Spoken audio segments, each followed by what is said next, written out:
and today is Weary Willie Day. His creator, Emmett Kelly, was born on this day in 1898. Kelly began his circus career as an acrobat, but his sad-faced hobo clown became popular during the Great Depression. Willie was beloved for decades. And the root of the matter, with a grain of salt. Let's see how many of you have heard this term. When you take a story with a grain of salt, you are skeptical of its truthfulness. This phrase dates to ancient Rome when the philosopher Pliny the Elder discovered that a key ingredient for the antidote to a poison was a grain of salt. If someone was threatened with a poison, they knew they could take a grain of salt and therefore not take the threat too seriously.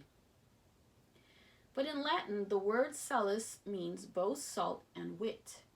So this phrase could be translated to mean a grain of wit or possibly with caution. And here is a where am I? So guess where this place is. The mountains around me are alive with stripes of many different colors, like they've been painted with a long slanting stroke of magenta, maroon, and lemon yellow. I haven't followed Alice down a rabbit hole to Wonderland.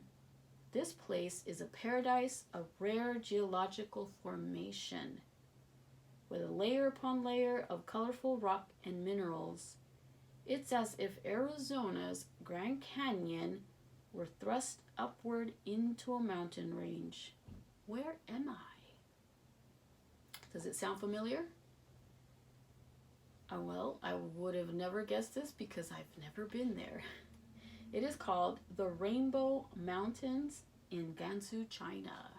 So maybe some of you have been there. Hope you guessed it right.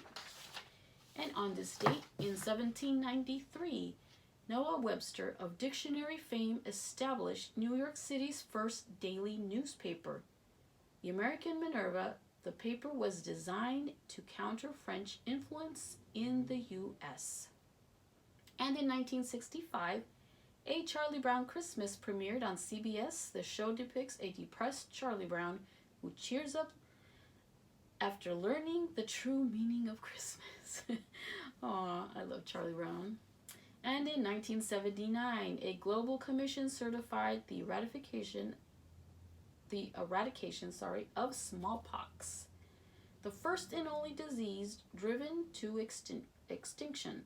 Smallpox emerged in the human population around 10,000 BC and was responsible for about 300 million deaths during the 20th century. And here's a did you know? Scientists believe that guinea worm disease may be on the verge of eradication. The affliction saw 3.5 million cases in 1986, but under 100 in recent years. And for the quote of the day, you must be willing to risk everything to really express it all. It was John Cassavetes who said that. And today happens to be John Cassavetes' birthday. He was born in 1929 and passed away in 1989. He was an esteemed Greek-American director, actor, and screenwriter. Heralded as a daring, trailblazing, independent filmmaker, Cassavetes was a pioneer of the American true cinema genre that portrayed authentic people in everyday situations. Often called America's father of independent film, he financed many of his projects via his acting career, which included performances in Taxi, Edge of the City, The Dirty Dozen, Rosemary's Baby, and the TV series Johnny Staccato. Cassavetes directed such films as A Woman Under the Influence, Gloria, and Big Trouble. And for the special days, because every day we have a special day, today we have Christmas Card Day.